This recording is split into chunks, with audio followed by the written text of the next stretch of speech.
Hello, welcome to Oxford Heirlooms. Now today we're going to prepare the back body to attach it to the two back bodice pieces. Now I'm going to set my machine back to a straight stitch and a 4.0 basting stitch, and along the top edge, first I'm going to do a basting stitch that's 1/8 of an inch away from the edge, and then I'll do one that's 1/4 of an inch away from that.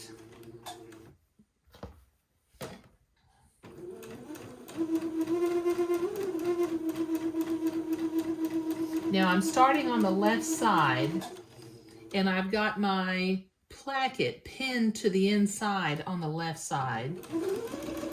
So when I get to the placket, I'm going to do a couple of basting stitches just to hold it in place.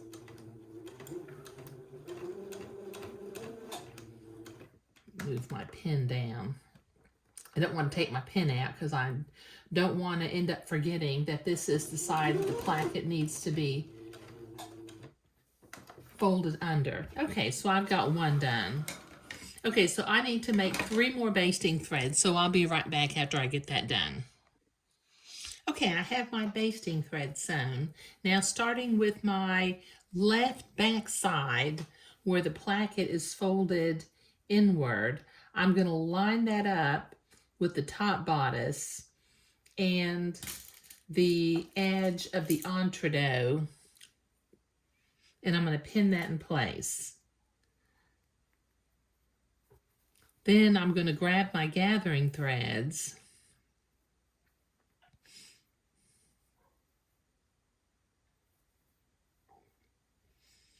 and start pushing the fabric towards the front or towards the back middle until it's roughly the same length as the back bodice piece. Pin that in place. Okay, now I'm going to I'm going to, move my gathers along the gathering thread until they're evenly spaced.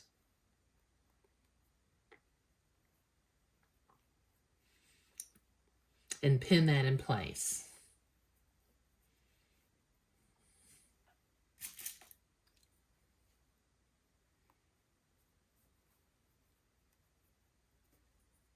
Now I have switched back to white thread in my machine while I'm going to be sewing on the entredot.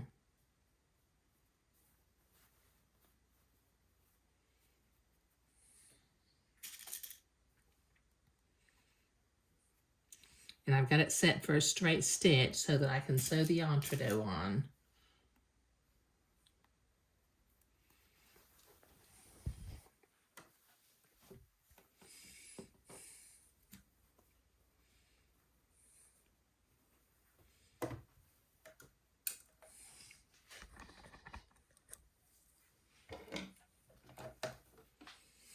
Okay, now making sure that I'm on a straight stitch. Yes I am.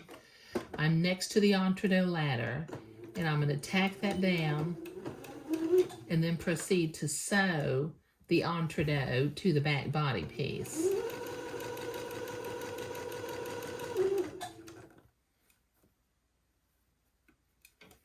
Taking my pins out as I come to them.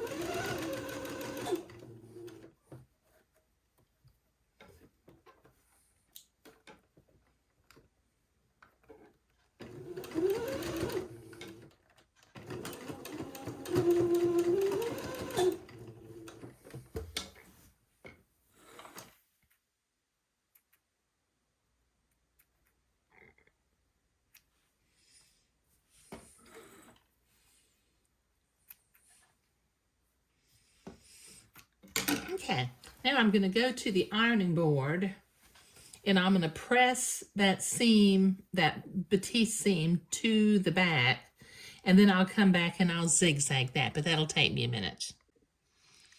Okay, I've got that pressed towards the inside of the garment, so I'm going to set my sewing machine to a zigzag and the appropriate stitch length and stitch width for sewing entredot, and then I'm going to tack that entredot into place.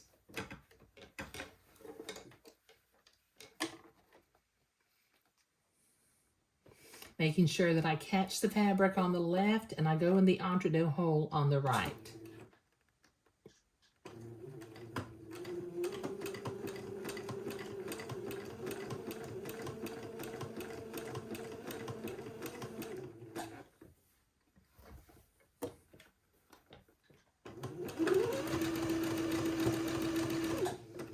Okay, this will take me a minute to sew this. Okay, I've got that zigzag, but my lower gathering thread is still showing.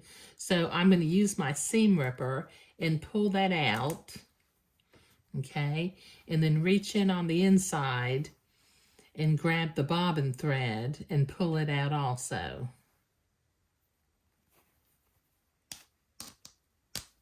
There we go. There, that looks nice. That's a very nice seam, and it's such a lovely heirloom look. Okay, I need to repeat this process on the right side of the back, and that'll take me a minute. So I won't show you that since it's basically the same thing that I just did. Okay, so we've got the back sewn on. It's appropriately, left over right since this is for a little gentleman. And we didn't have to do pleats on the back. We just had to, do gathers along here. Now, my pattern instructions tell me to do the side seams and create the belt next. But I'm not going to put a belt on this bubble since I've got the portrait collar. And it's a little bit long. And I think what I want to do is I want to set my sleeves in with entredot.